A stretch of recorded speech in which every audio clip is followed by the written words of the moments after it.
dirigido especialmente para quiénes. Para los que viven, ¿cuándo? En los últimos días. Esto es importante. ¿Por qué? Porque muchas veces nosotros al Apocalipsis lo tomamos como algo del pasado, algo de la Edad Media. Y a veces parece que hay que ser un erudito en historia para entender el Apocalipsis. Y los jóvenes cada vez pierden más interés en el Apocalipsis porque dicen, ¿para qué me sirve el Apocalipsis? Tengo que estudiar todo lo que pasó en la Edad Media, toda la historia y todo eso. ¿Para qué me sirve el Apocalipsis? Lo que les voy a presentar ahora va a ser algo que puede ser que les parezca un poco nuevo, pero les voy a decir de dónde viene.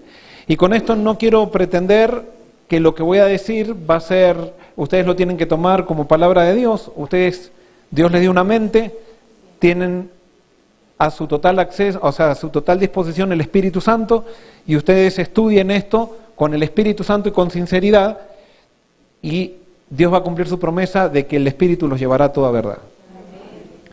Pero yo una vez estaba predicando, era pastor de la iglesia de Battle Creek en Michigan, y venía un ingeniero a mi iglesia a escuchar, porque quería aprender, era un ingeniero americano y él quería aprender español. Y también se interesó por los sermones que estaba predicando. Pero un día a la salida comenzamos a hacer como una especie de relación casual, y a la salida me dice, Joel, si yo te regalo un libro, ¿vos lo leerías? Le digo, sí, ¿y de qué se trata el libro? Me dice, el libro es de profecía. Entonces yo le dije, bueno, sí, dámelo. Entonces al otro sábado me trajo el libro. Me dijo, cuando termines de leer el libro, quiero invitarte a comer con tu esposa, que vengan a casa para discutir lo que leíste en el libro. Muy bien, yo lo leí, el libro lo empecé a leer, me pareció raro, muy raro el libro. Y como yo ya tenía, o sea, era más joven, no había pasado por tantas crisis, y me gustaba impresionar un poco a la gente, entonces yo ya me estaba preparando todo el discursito para impresionarlo y para que él se dé cuenta que yo sé mucho. O sea, bueno, la cuestión es que terminé de leer el libro, ya tenía todo un discurso en la cabeza, quería impresionar también a mi esposa, éramos nuevitos recién en el ministerio, entonces yo quería impresionar también con mis conocimientos. La cuestión es que vamos a la casa, y cuando vamos a la casa, él comienza a introducir, ¿qué te parece el libro? Bueno, yo entonces me pareció, pero entonces yo ya me llevaba a mí me gustaba mucho hablar sobre Babilonia, y entonces, ¿a qué es Babilonia? Y todo eso, y él me seguía, me hacía preguntas y me llevaba a lugares que que me lleve en el Apocalipsis. Y me hacía preguntas de esto, me hacía preguntas de otro. Duró más o menos 2 horas la presentación, la conversación, y de esa casa salí totalmente humillado, porque me di cuenta que yo repetía como un lorito todo lo que me habían dicho del Apocalipsis, y yo nunca lo había estudiado por mí mismo. Esa persona no me trató mal, fue una bendición, que ni me acuerdo el nombre de esa persona, ni sé dónde está esa persona ahora, pero yo creo que Dios lo puso en mi camino para humillarme. No para humillarme en el mal sentido, sino para mostrarme justamente lo que leía el pastor Borg en la cita. Nosotros no somos llamados a repetir el discurso de nadie. Nosotros somos llamados a dar testimonio de lo que nosotros hemos descubierto. Y no repetir lo que dice lo que dice aquel, lo que dice el otro. Y yo repetía todo lo que mis profesores me habían dicho. Y había ciertas partes del Apocalipsis que no les entendía absolutamente nada, ni me interesaban tampoco, porque me parecían que era bastante, ¿cómo puedo decir?, enredado todo. Y entonces, simplemente yo saltaba eso.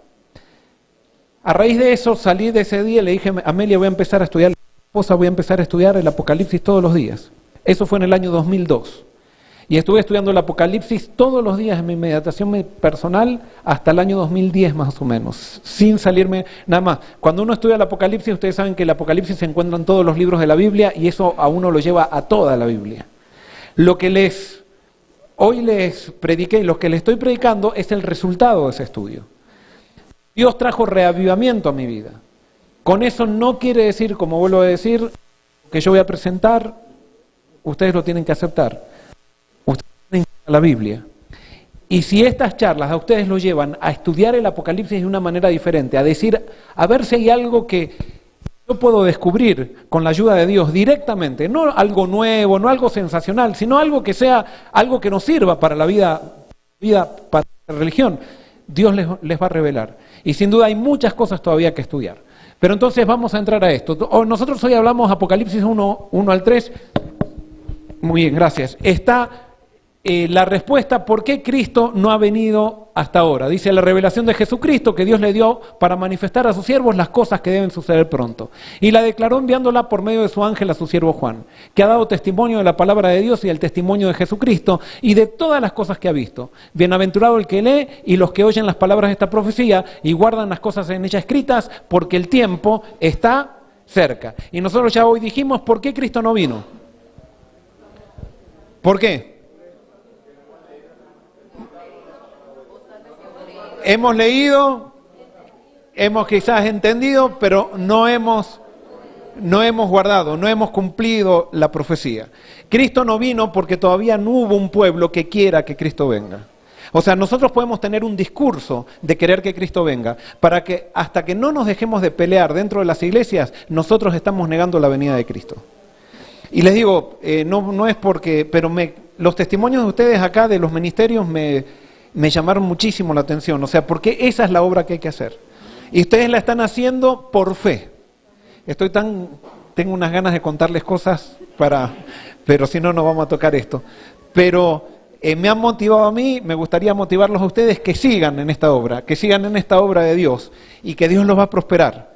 Y lo lindo de esto, como ustedes lo están haciendo por fe, cuando vean los resultados, no van a poder decir, es que yo soy he hecho las cosas tan bien, soy tan buen empresario para que esto surja adelante. No, es por fe. La gloria, cuando se hacen las cosas por fe, la gloria es solamente para Dios. Y Dios no comparte su gloria con nadie, porque no es el plan de Dios, porque nos hace mal a nosotros. La gloria es solamente para Él. Y por eso ustedes están en ese proyecto. Y gloria a Dios, yo creo que ustedes han sido llamados para ser parte de este remanente final. Ahora fíjense lo que dice Elena de White también con respecto a esto. Los ángeles de Dios, en sus mensajes dados a los hombres, representan el tiempo como algo muy corto. Así es como siempre me ha sido presentado. Es cierto que el tiempo ha sido más largo de lo que habíamos esperado en los primeros días del mensaje. Nuestro Salvador no apareció tan pronto como esperábamos. Pero ha faltado la palabra de Dios, que dice, nunca. Ahora fíjense lo que dice. Debiera recordarse que las promesas y las amenazas de Dios son igualmente como condicionales. O sea que es condicional a la respuesta del pueblo cuando Cristo va a venir. Cristo va a venir, pero va a depender de la respuesta que nosotros demos. Y por eso nosotros tenemos que ver que esto es condicional y Dios quiere que nosotros respondamos. Ahora entonces lo que voy a hacer ahora, voy a darles un bosquejo del Apocalipsis, pero vamos a primero analizar el tiempo del Apocalipsis. ¿Qué tiempo describe el Apocalipsis? Dice Apocalipsis 1:10, estaba yo en el Espíritu en el día del Señor y oí detrás de mí una gran voz como sonido de trompeta que decía, escribe en un libro lo que ves y envíalo a las 7 iglesias, a Éfeso, Esmirna, Pérgamo, Tiatira, Sardis, Filadelfia y Laodicea. Pregunto, ¿cuál es el método de estudiar la Biblia que nos distingue a nosotros como adventistas? Esos son escuelas, pero ¿cómo? Muy bien, acá está. Este es el principio adventista por excelencia. La Biblia se interpreta a sí misma. Por lo tanto, si nosotros queremos interpretar el Apocalipsis, tenemos que interpretarlo ¿con qué? Con la Biblia. Y si ustedes interpretan el Apocalipsis con la Biblia, Juan de los Palotes interpreta el Apocalipsis con la Biblia y Joel Barrios interpreta el Apocalipsis con la Biblia, ¿podemos llegar a conclusiones diferentes? No, o sea, vamos a tener ciertos matices diferentes que es necesario para el diálogo, pero nos va a unir, ¿por qué? Porque estamos todos estudiando el Apocalipsis con el mismo método, explicando el Apocalipsis ¿con qué? Con la misma Biblia. Entonces vamos a estudiar esto para entender con la Biblia en qué tiempo se está refiriendo el Apocalipsis. Y entonces aquí está la palabra clave. Estaba yo en el Espíritu en el día del Señor. En el Apocalipsis aparece Juan muchas veces en el Espíritu. Y cuando Juan aparece en el Espíritu, resulta que el Espíritu lo toma de un lugar y lo lleva ¿a dónde? Y lo lleva a otro. Las 3 o 4 veces, no me acuerdo ahora, no son 7, pero las 4 veces que aparece Juan en el Espíritu, siempre lo toma Dios y lo lleva a otro lugar. Pero entonces ahora yo tengo que determinar con la Biblia qué es el día del Señor. ¿Y qué es el día del Señor de acuerdo a la Biblia? No. Si bien nosotros decimos que el día del Señor es el sábado, pero la Biblia no define al sábado como el día del Señor. Lo define como el día de reposo, pero no como el día del Señor. A pesar que en Marcos sí Jesús dice que Él es Señor del sábado, esa es la referencia, la única referencia que aparece como día del Señor, pero no aparece como Tajemera Kuriu, que es en griego, que como con esa denominación Día del Señor. Nosotros tenemos que ir a la Biblia para entender qué es Día del Señor. Y nosotros tenemos, como les dije, el Apocalipsis nos lleva al Antiguo Testamento. Y vamos a ver el Día del Señor. Isaías 13:6 dice, gemid, porque está cerca el día de ¿qué? El día del Señor. Vendrá como destrucción del Todopoderoso. Por tanto, todas las manos se debilitarán, el corazón de todo hombre desfallecerá. ¿Es el sábado esto? Vamos a otro versículo, Ezequiel 33. El día del Señor se acerca. Sí, ya se acerca el día. Día cargado de nubarrones, día nefasto para los pueblos. ¿Se está refiriendo al sábado? ¿A qué se está refiriendo? Vamos a Joel, en el libro de Joel 1:15. Ay de aquel día, el día del Señor, que ya se aproxima. Vendrá como devastación de parte del Todopoderoso. Nuevamente, acá no está anunciando el sábado. ¿Qué está anunciando? Está anunciando la antesala de la segunda venida de Cristo, como el día del Señor. Entonces Joel 2:1 dice, toquen trompetación, den voz de alarma en mi santo monte, tiemblen todos los habitantes del país, pues ya viene el día del Señor. En realidad ya está cerca, día de tinieblas y día de oscuridad, día de nubes y los nubarrones. Nuevamente, Joel 3:14, multitud tras multitud en el valle de la decisión, cercano está el día del Señor en el valle de la decisión, se oscurecerá el sol y la luna, y dejarán de brillar las estrellas, rugirá el Señor desde Sión, tronará su voz desde Jerusalén, y la tierra y el cielo temblarán, pero el Señor será un refugio para su pueblo, una fortaleza para los israelitas. Pregunto, si Juan fue en el Espíritu hacia el día del Señor, ¿en qué tiempo o qué tiempo se le está mostrando a Juan en el Apocalipsis?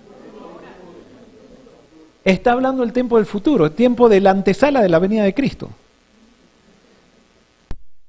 Esto es muy importante, porque esto entonces empieza a tener relevancia para nosotros el Apocalipsis. Ya no es para la iglesia de la Edad Media, ya no es para... Si bien el Apocalipsis sirvió para los cristianos de esa época y ha servido históricamente para toda la iglesia, y eso no ha sido mal, pero el Apocalipsis específicamente ha sido dado para esta generación. Para esta generación, si nosotros estamos dispuestos a guardar la profecía. Si no, será para la generación que viene. Pero por eso ahora entonces en el Apocalipsis tenemos que aparecer nosotros. Y ahora, no es que seamos egocéntricos, pero no les da mucha más motivación ahora estudiar el Apocalipsis donde nosotros estamos, donde se describe nuestra misión. Y fíjense lo que dice Elena de White. Juan le fueron reveladas escenas de profundo y conmovedor interés acerca de la experiencia de la iglesia. Vio la situación, los peligros, los conflictos y la liberación final del pueblo de Dios. Registran los mensajes finales que han de hacer madurar la mies de la tierra, ya sean gavillas para el granero celestial o en manojos para los fuegos de destrucción. Le fueron revelados asuntos de suma importancia, especialmente ¿para quién? ¿Para quién? Para la última iglesia. ¿Quién es la última iglesia? Somos nosotros. Y entonces dice, para que los que se volviesen del error a la verdad pudiesen ser instruidos con respecto a los peligros y conflictos, que ¿qué? Fíjense.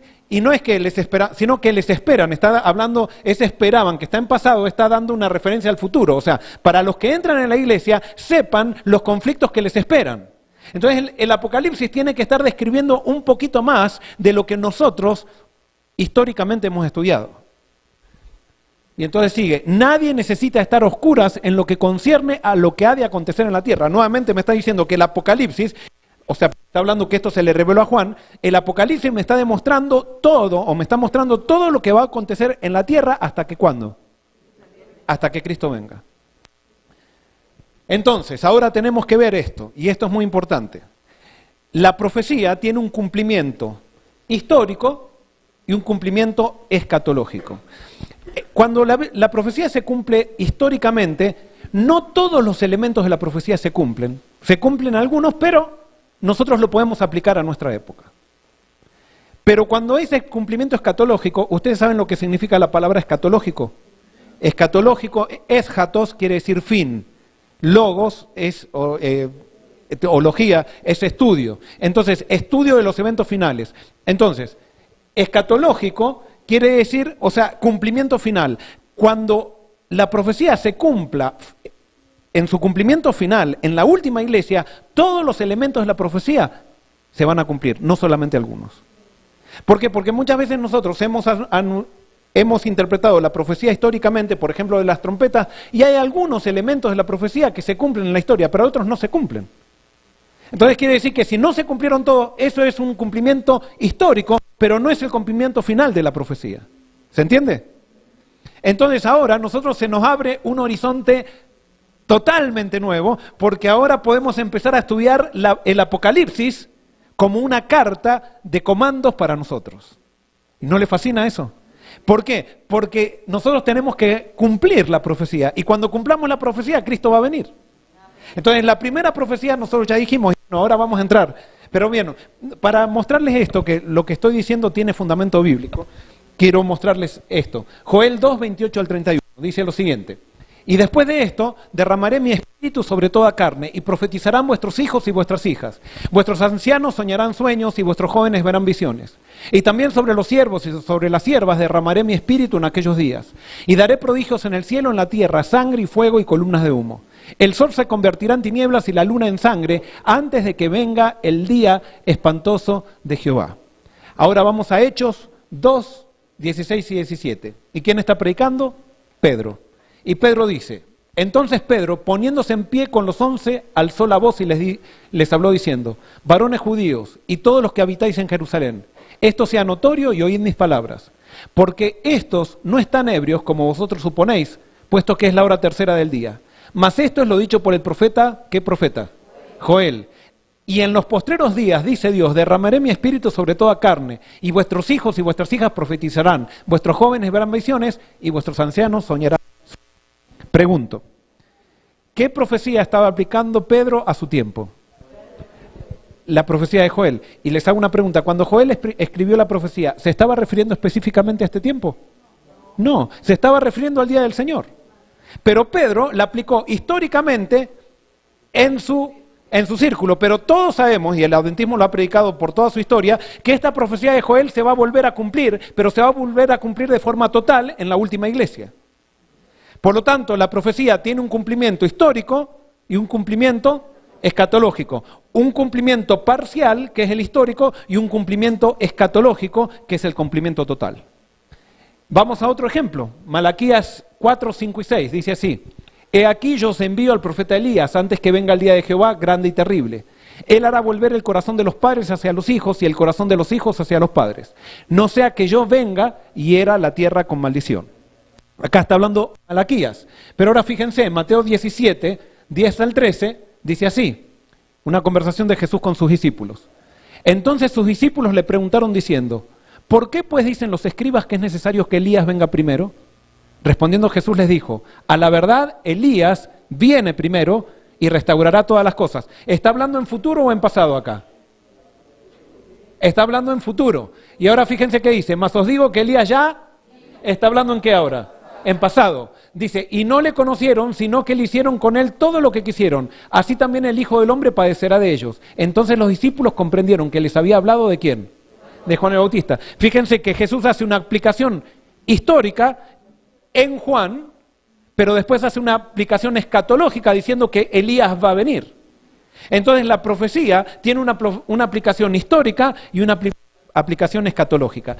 El Apocalipsis tiene una aplicación histórica, que esa es la que enseñó Urias Smith, la que enseñaron los pioneros, es una aplicación histórica. Pero resulta que ahora nosotros tenemos que descubrir la aplicación ¿cuál? Escatológica. Y la aplicación escatológica, si bien la histórica se refirió a la Edad Media, la aplicación escatológica tiene que ver con lo que nosotros vamos a vivir ahora. ¿Se entiende? ¿Están listos? ¿Comenzamos? Comenzamos entonces. Vamos a analizar entonces un bosquejo del Apocalipsis. ¿Quiénes son los destinatarios del Apocalipsis? Y vamos a Apocalipsis 1, 10 al 12. Estaba yo en el Espíritu en el día del Señor, y oí detrás de mí una gran voz de sonido de trompeta que decía: escribe en un libro lo que ves y envíalo a las 7 iglesias, a Éfeso, Esmirna, Pérgamo, Tiatira, Sardis, Filadelfia y la Odisea. ¿Cuántas iglesias son? ¿Qué simboliza 7 en profecía? Totalidad. Plenitud. Total, sí, perfección, pero en la perfección que habla la Biblia en el 7 quiere decir total. En 7 días, o sea, en 7 se completó toda la creación. Entonces es plenitud, está todo. Quiere decir que está todo. ¿Por qué Dios o Jesús elige estas 7 iglesias?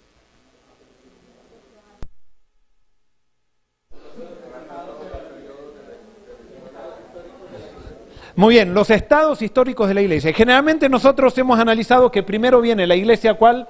De Éfeso, que va desde el año 100 hasta el año 313, después la iglesia de Esmirna, que va del 313 al 400 tanto, la de Pérgamo, y así vamos hasta llegar a la Odisea. Ahora, si ustedes ven que la carta del Apocalipsis va a ¿cuántas iglesias?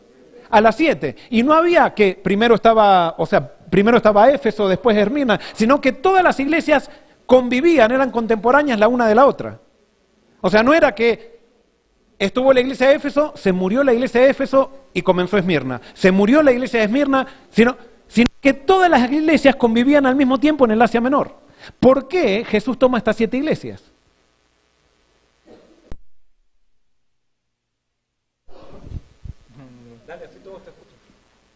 Cada una tenía un carácter diferente. Muy bien, cada una tenía características y en esas 7, que 7 quiere decir ¿qué?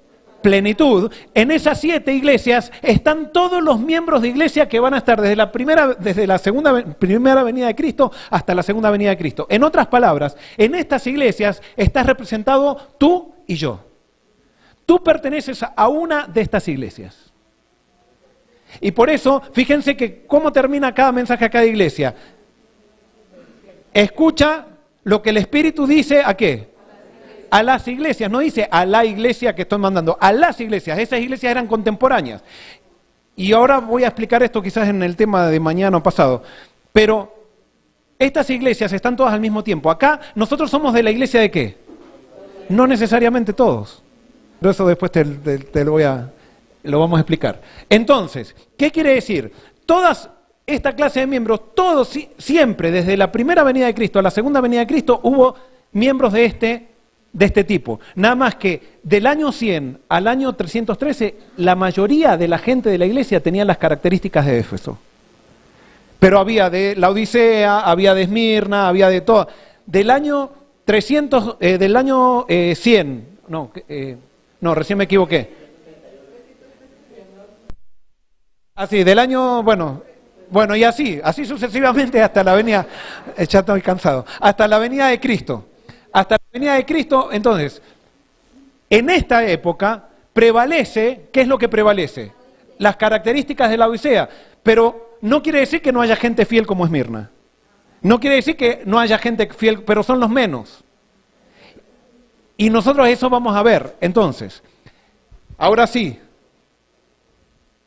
Y dice, y me volví para ver la voz de que me hablaba y al volverme vi 7 candeleros de oro. En medio de los 7 candeleros estaba alguien semejante al Hijo del Hombre. ¿A quién representa estos 7 candeleros? Muy bien, a las iglesias. Y tienen que, esto es un dato importantísimo. Las iglesias están representadas por 7 candeleros. Ahora eso no va a parecer muy importante, pero más adelante van a ver que es importantísimo este dato, que las iglesias están representadas por candeleros. No se lo olviden a eso. Las iglesias son candeleros. El aceite de las iglesias es ¿qué?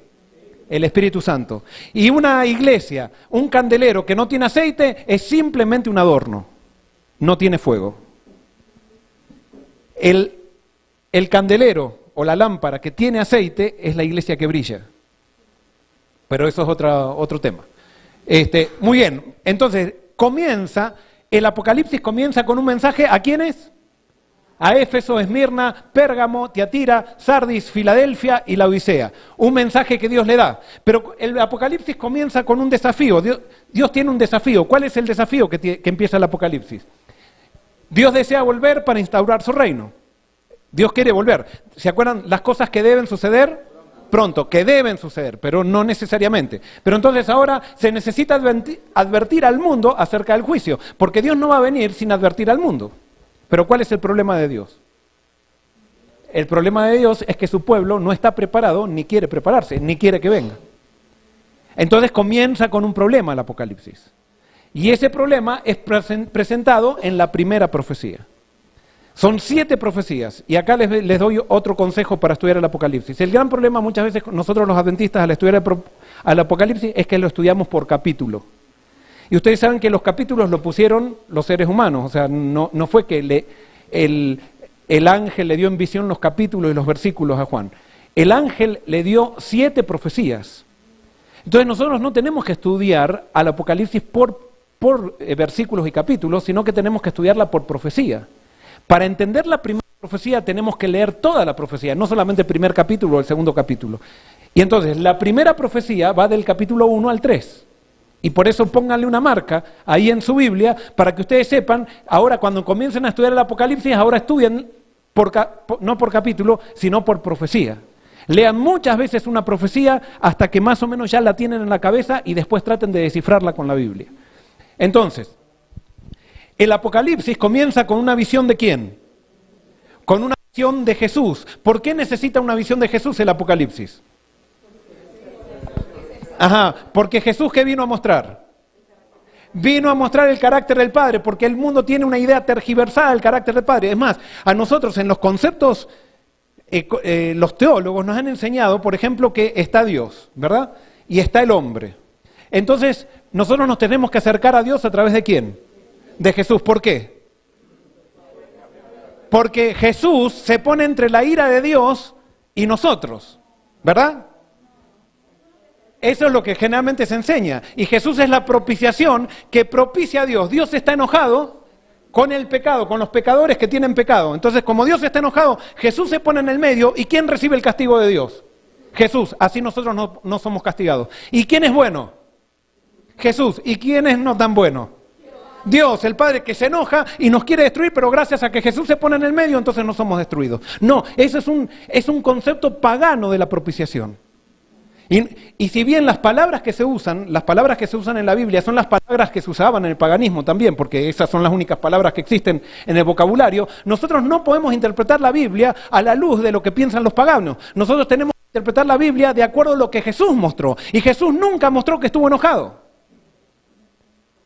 O sea, solamente ustedes pueden decir en el templo, pero fíjense que en el templo lo único que hizo fue tirar las mesas de los cambistas. ¿Pero por qué tiró las mesas de los cambistas?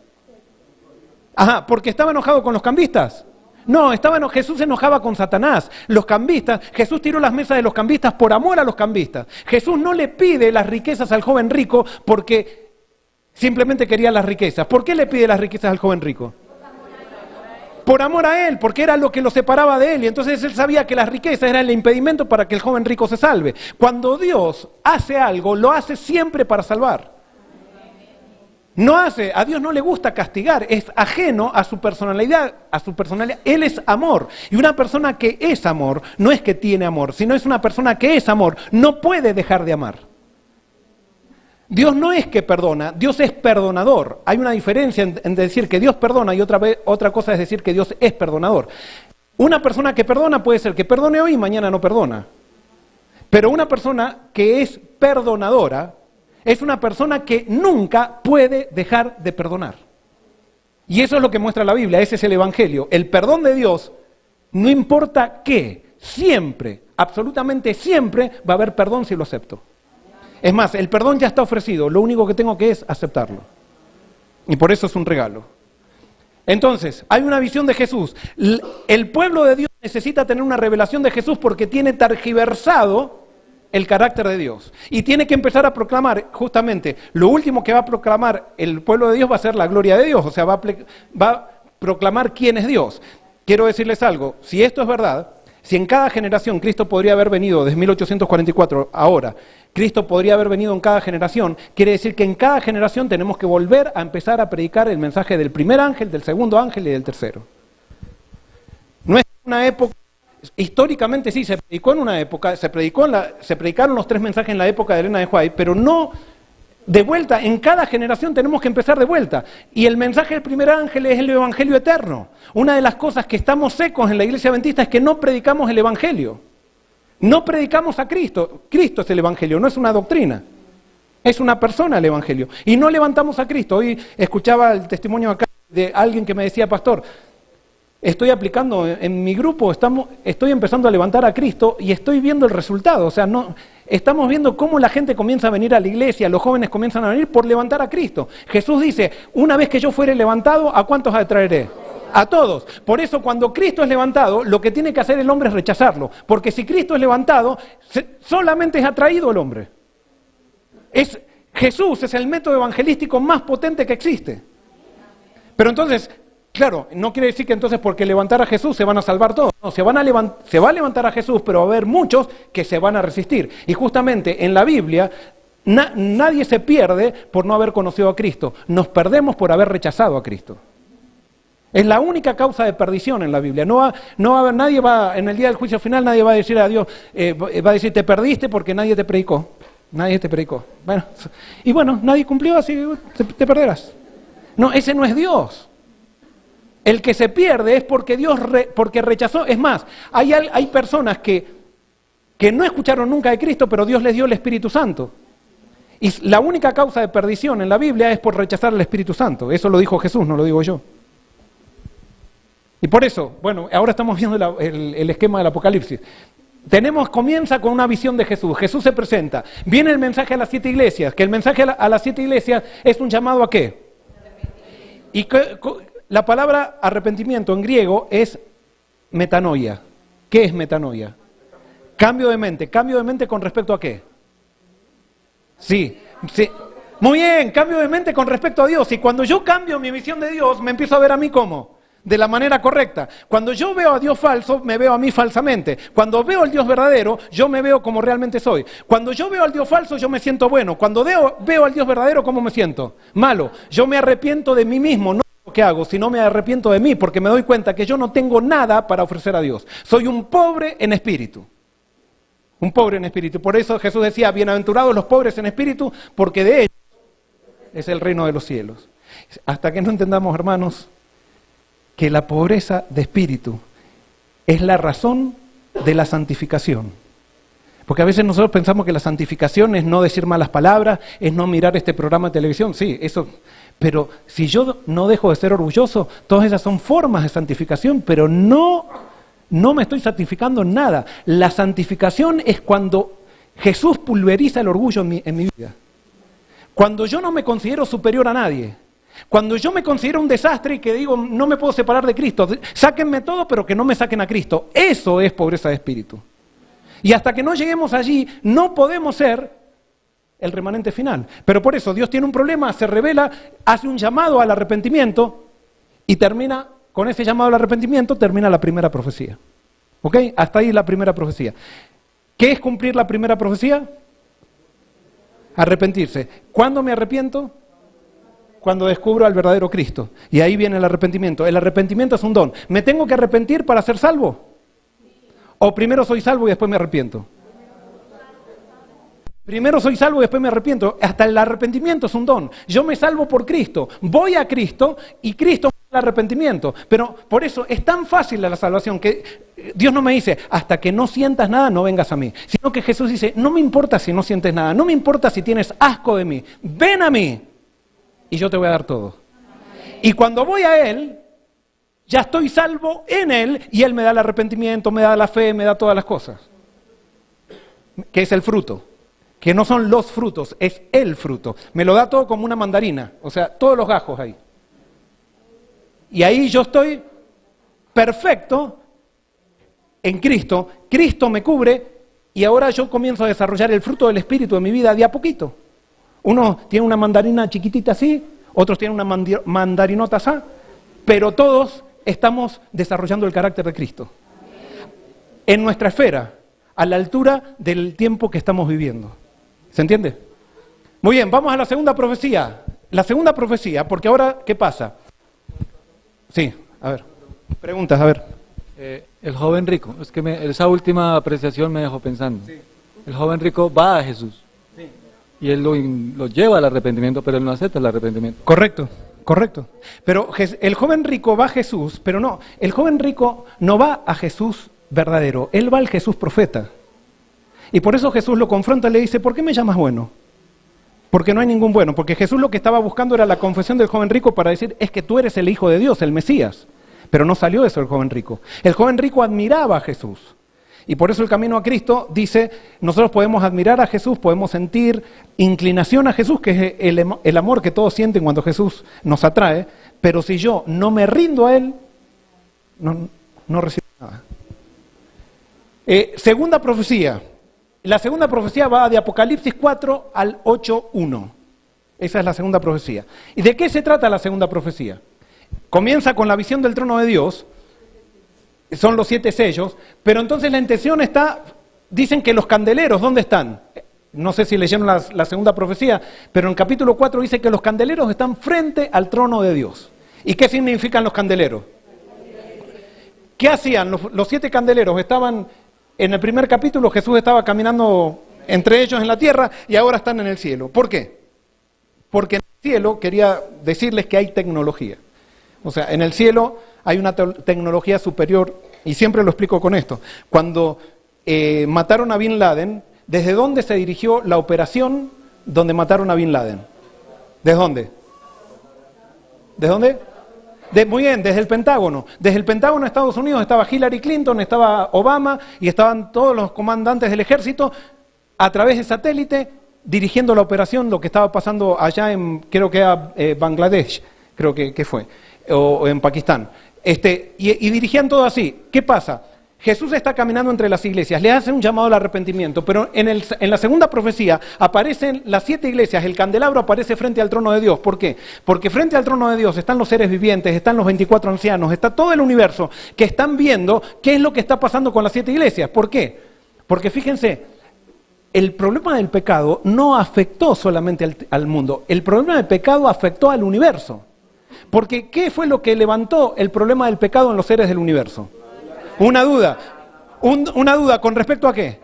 Una duda con respecto al carácter de Dios. Entonces, todos nosotros somos el escenario de que se está revelando el carácter de Dios, que Dios no es injusto y que Dios es amor. Pero Satanás hizo pensar que como la ley de Dios es tan injusta, que gracias a la ley de Dios es por eso que hay tanto catástrofe acá. Como nosotros violamos la ley se enoja y la ley nos destruye a todos. Y la ley no nos destruye, la ley nos da vida.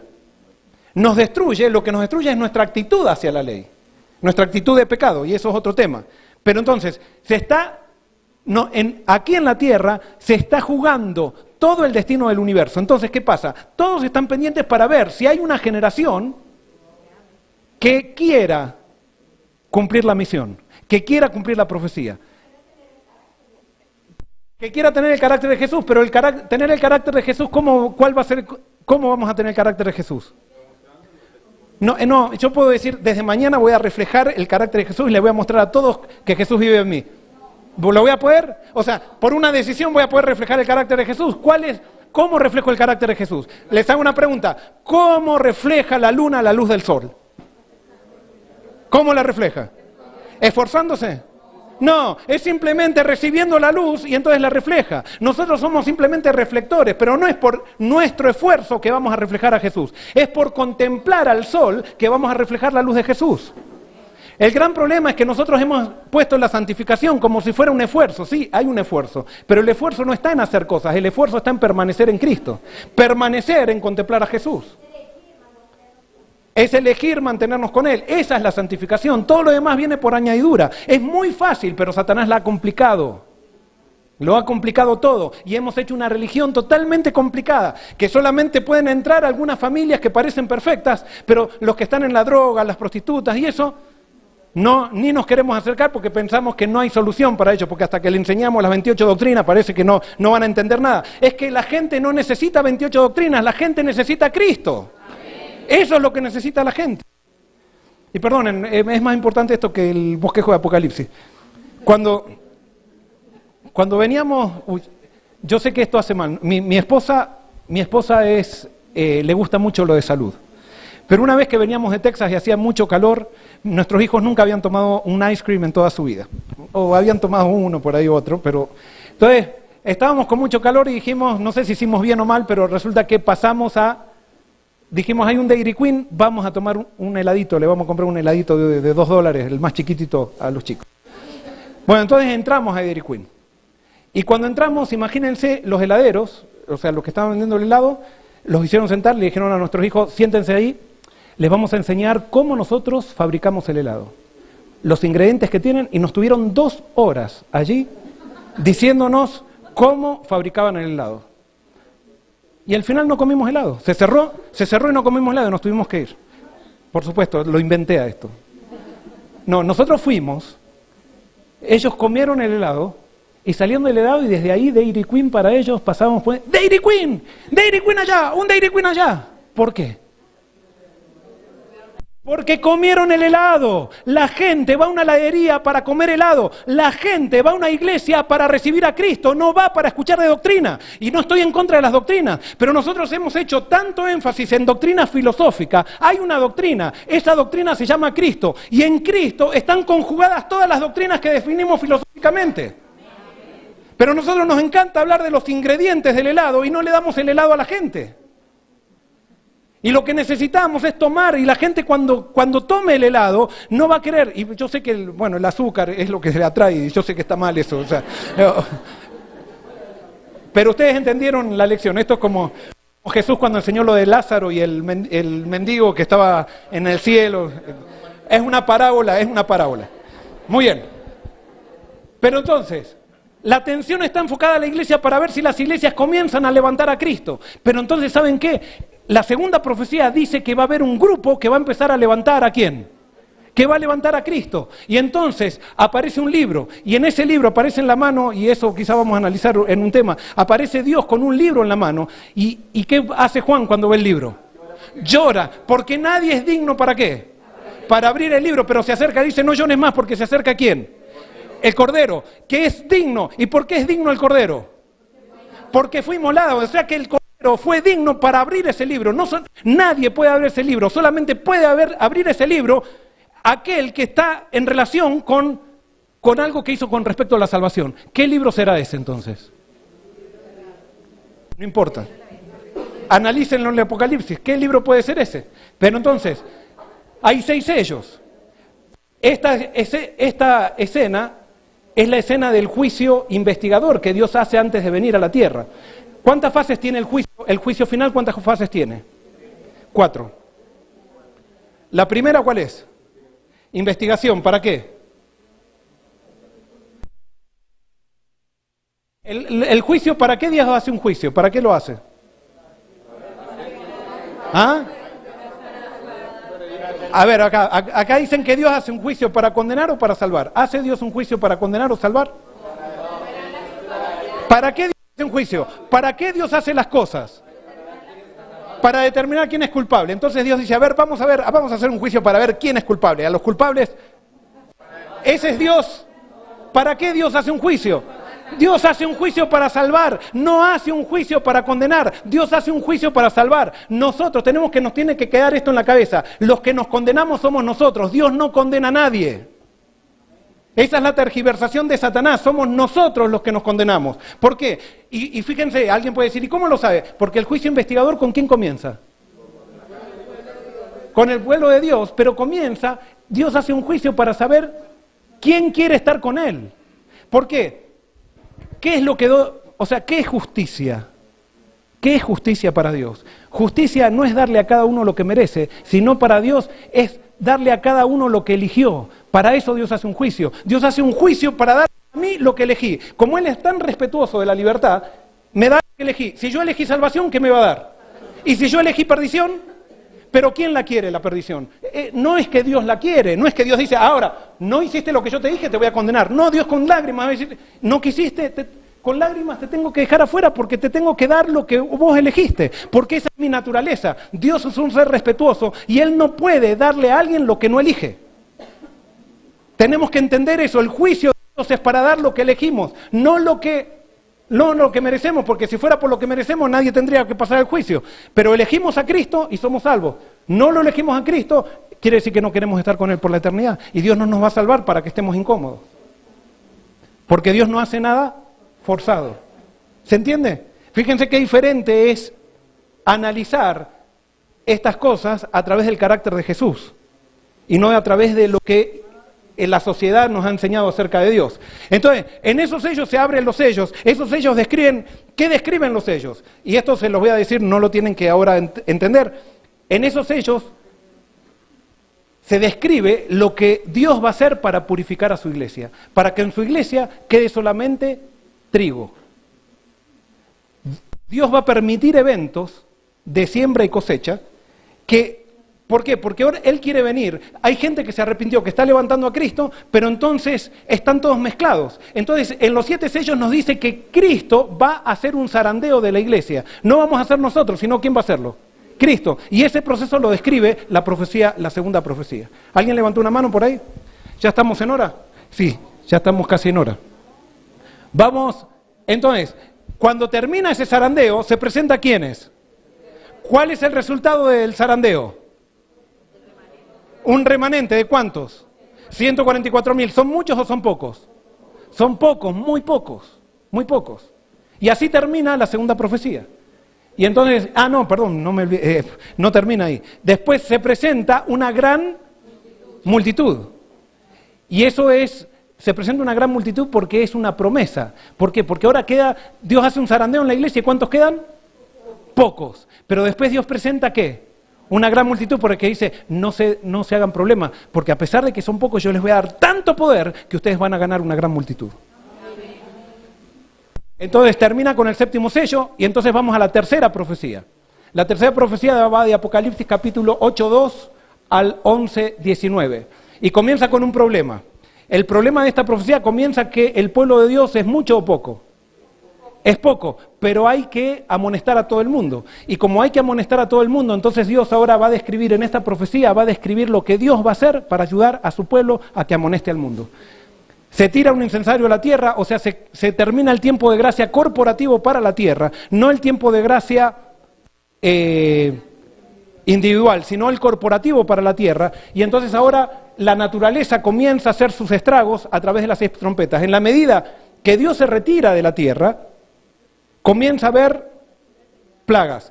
¿Esto cómo lo explicamos? ¿Se acuerdan cuando Israel iba en el desierto? Ellos comenzaron a decir, queremos volver a Egipto, Moisés, no queremos ir a Canaán, volvamos a Egipto. Y entonces, ¿qué le decían a Dios? No queremos que estés. Entonces Dios se retira, ¿y qué pasa? Y comienzan a venir serpientes. Pero no es que Dios manda a las serpientes ya estaban en el desierto. Es cuando Dios retira, cuando Dios respeta, ustedes no quieren estar conmigo y Dios con tristeza dice, bueno, si no quieren estar conmigo, tengo que respetar la decisión de ustedes. Dios se retira y vienen las serpientes a todo lo que da. Ahora clama Israel y ¿qué hace Dios? Y vuelve de vuelta, no dice, no es como nosotros, que ahora joróbense, ahora ustedes arréglensela con la serpiente. No, una vez que el pueblo vuelve a Dios, ¿qué hace Dios? Porque Dios es ¿qué? Dios es amor, Dios nunca cambia, Dios siempre ama, Dios siempre salva, Dios siempre da oportunidad. Ese es el Dios de la Biblia, ese es el Dios del que predicamos y ese es el Dios que refleja a Jesús. Se presenta la obra del pueblo de Dios y las circunstancias en las que trabaja después en el capítulo 10 y en el 11. Y ahí entramos a la cuarta profecía. La cuarta profecía, ¿cómo? Ahí.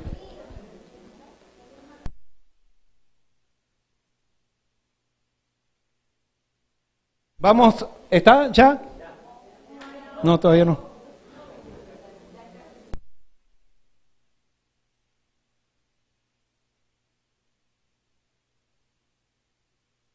Muy bien, vamos a la cuarta profecía. Apocalipsis 12, 1 al 15, 4. Aquí se presenta ¿a quién? Acá se presenta al enemigo de Cristo y al enemigo del pueblo de Dios. El dragón y la mujer y la persecución a ella y sus descendientes. Las dos bestias anticristo se presentan acá, que son los poderes que van a actuar en contra del pueblo de Dios. Y se presenta la victoria de los 144.000. Lo que tenemos que entender es que el Apocalipsis es un libro de victoria. Y es un libro donde el pueblo de Dios vence. Nosotros ya tenemos la victoria asegurada. No podemos pensar en fracaso con Cristo. Con Cristo tenemos la victoria asegurada. Entonces se presenta la victoria de los 144.000, el mensaje de los 144.000 a la gran multitud, que después se convierten y forman parte de los 144.000, y la cosecha de los cereales como la segunda venida. Y ahí termina la cuarta profecía. Vamos a la quinta profecía. Ya estamos por llegar ya. Sí, tomen foto. ¿Ya está?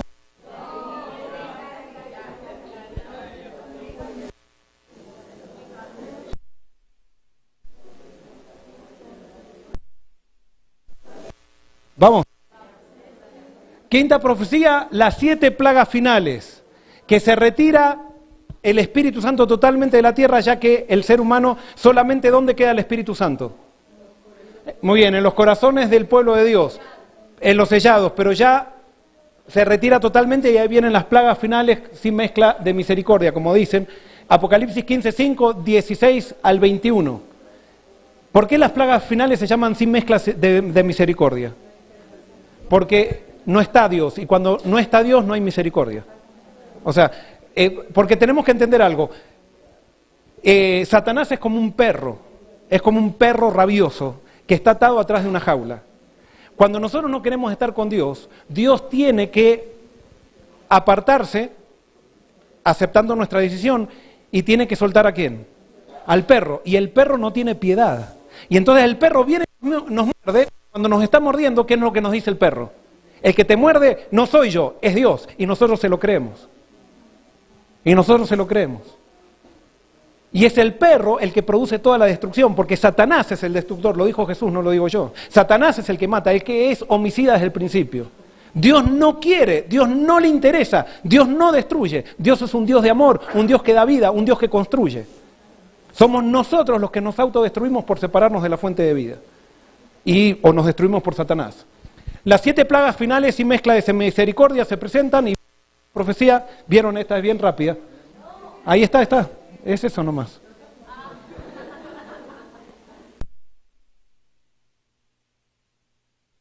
La sexta profecía, la ramera y su juicio. Apocalipsis 17:1 al 19:21. Aquí se presenta la ramera y a la bestia de cabezas, que es manejada por la ramera. El último llamado de los 144.000 y el cuarto ángel, que es el movimiento de Dios, que son los 144.000. La condenación de Babilonia, o sea, el resultado, lo que va a vivir Babilonia, a raíz de haberse separado de Dios, la liberación del pueblo de Dios, y entonces llegamos a la liberación del pueblo de Dios, y llegamos entonces a la séptima profecía, el milenio y la nueva Jerusalén. Apocalipsis 20, 22 al 7, se presenta el milenio, los santos juzgan a los perdidos, la recompensa de los santos y la reacomodación del universo. ¿Por qué se va a reacomodar el universo? Les hago una pregunta, ¿dónde está el cielo? ¿Pero dónde está el cielo ahora? El cielo está arriba. Esto es una especulación, pero como Dios no cambia y Dios hace las cosas todo con un patrón, hay un diseño inteligente, como hoy estábamos escuchando. Si ustedes analizan, la fuerza de las cosas, ¿dónde está siempre? Está en el centro. ¿Dónde está el cielo?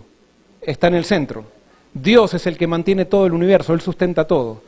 Y está comprobado, los científicos han comprobado que el universo continuamente se expande. Desde el centro, no saben desde dónde, o sea, se expande para afuera, pero en el centro está Dios. Fíjense, con la Tierra, alrededor de la Tierra, ¿qué gira?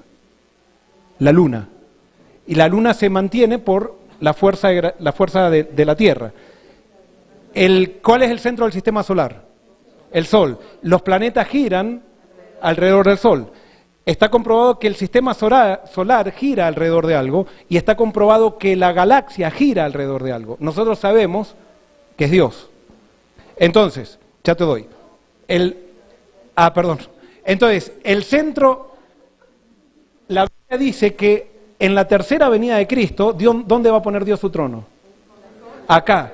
Entonces Dios va a poner su trono acá y va a haber una reacomodación de todo el universo, porque ahora todo el universo va a girar alrededor del trono de Dios. ¿Y quién se va a sentar en el trono de Dios? Jesús, ¿con quién? Con nosotros. Fíjense, es impresionante lo que hace Jesús. Nosotros, después de ser los pecadores, los que crucificamos a Jesús, y eso nos pone a sentar en el trono de Dios, y todo el universo va a girar alrededor nuestro. Por eso, ahora no es posible que hagamos girar alrededor nuestro al universo. Eso va a ser la recompensa de Dios. Y por eso el que quiere que el universo gire alrededor de él, no se está preparando para el cielo, porque en el cielo recién va a ser esa recompensa. No sé si me explico. Si nosotros queremos en nuestra iglesia ser el centro de todo y queremos que todos giren alrededor de lo que opinamos, de lo que nosotros somos, que si me eligen, si no me eligen, no nos estamos preparando para el cielo. Se va a reacomodar todo el universo. Y termina entonces con un epílogo, y con esto terminamos. Vamos al epílogo, lo vamos a leer directamente de la Biblia. Apocalipsis capítulo 22, versículos 8 al 21. Apocalipsis 22 del 8 al 21, dice así: Yo, Juan, soy el que oyó y vio estas cosas. Y después de haber oído y visto, me postré para adorar a los pies del ángel que me las estuvo mostrando. Pero él me dijo, no lo hagas, porque yo soy siervo contigo, con tus hermanos los profetas y con los que guardan las palabras de este libro. Adora a Dios. Y me dijo, no selles las palabras de la profecía de este libro, porque el tiempo, ¿cómo está? El tiempo está cerca. El que es injusto siga siendo injusto, y el sucio siga ensuciándose. El justo siga siendo justo y el santo siga santificándose. Vengo pronto, y mi galardón conmigo para dar a cada uno según su obra. Yo soy el alfa y la omega, el principio y el fin, el primero y el último. Bienaventurados los que guardan sus mandamientos, para que tengan derecho al árbol de la vida y entren por las puertas en la ciudad. Pero fuera los perros y los hechiceros, los disolutos y los homicidas, los idólatras y todo el que ama y practica la mentira. Yo, Jesús, os envié mi ángel con este testimonio para las iglesias. Yo soy la raíz y el descendiente de David, la radiante estrella de la mañana. El espíritu y la esposa dicen, ven. Y el que oiga, bien diga, ven. Y el que tiene sed, venga. Y el que quiera, tome del agua de la vida gratuitamente. Advierto a todo el que oye las palabras de la profecía de este libro. Si alguno le añade algo, Dios traerá sobre él las plagas escritas en este libro. Y si alguno de las palabras del libro de esta profecía, Dios quitará su parte del libro de la vida y de la santa ciudad que describen en este libro. El que testifica de estas cosas dice, ciertamente vengo en breve. Amén. Ven, Señor Jesús. La gracia de vuestro Señor Jesucristo sea con todos vosotros. Amén. Cuando terminé de estudiar el Apocalipsis, que todavía no lo terminé, pero cuando consideré que era momento de hacer un alto, entendí el versículo 17, y por eso hoy estoy acá. El espíritu y la esposa dicen, ven. Eso me lo dijo a mí cuando leía el Apocalipsis. Ven. Yo acepté el llamado de Jesús de ir. Tengo miles de defectos. Quiero lavar mis ropas en la sangre del Cordero. Pero después diga, y el que oiga, también diga, ven. Entonces yo oí, entendí algo que nunca he oído. Y desde ahí me di cuenta que Dios me estaba llamando, como te llama a ti también si oyes, a ser un reclutador para los 144.000. Si estamos aquí es porque Dios nos eligió para ser parte de los 144.000. Dios no levantó este movimiento con otro propósito. Dios levantó el movimiento adventista para que se transforme en el movimiento de los 144.000. Y por eso de rechazar ese privilegio que Dios nos da es rechazar a Cristo. No podemos seguir en la iglesia esperando que Cristo venga. Tenemos que estar en este movimiento cumpliendo el propósito por el cual Dios lo levantó a este movimiento. Y así como te parece, tú llegaste o tu padre llegó, no sé quién llegó a este movimiento, pero pareció todo por casualidad. Mi padre pareció que llegó por casualidad. No, no es por casualidad. Dios tenía un plan contigo y conmigo para esta época. Y por eso te invito para que empieces a decir, ven si has oído. ¿Hay alguien que quiere terminar con una oración? ¿Quién quiere terminar orando? Sí, por favor. Nos ponemos bien.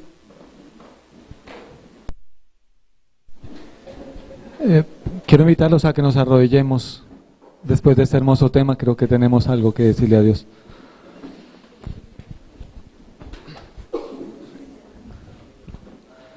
Amoroso Padre Celestial,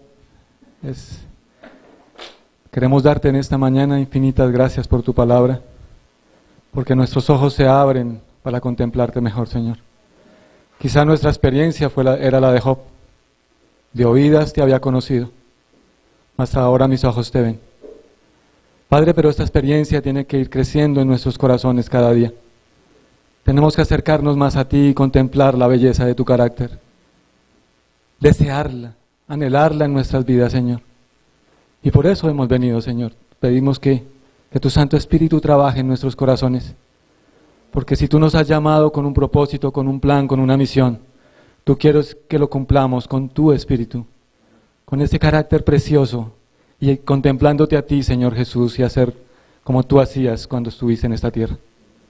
Oh Padre eterno, queremos levantarnos con tu bendición. Iniciamos este sábado, Señor, pidiéndote que no sea un sábado más, que realmente podamos tener un encuentro personal contigo, que nuestras vidas puedan ser transformadas. Y gracias, Padre, por tu palabra, por tu enseñanza y por tanto amor que nos das a nosotros seres que no lo merecemos. En tus manos nos colocamos en el nombre de Jesús.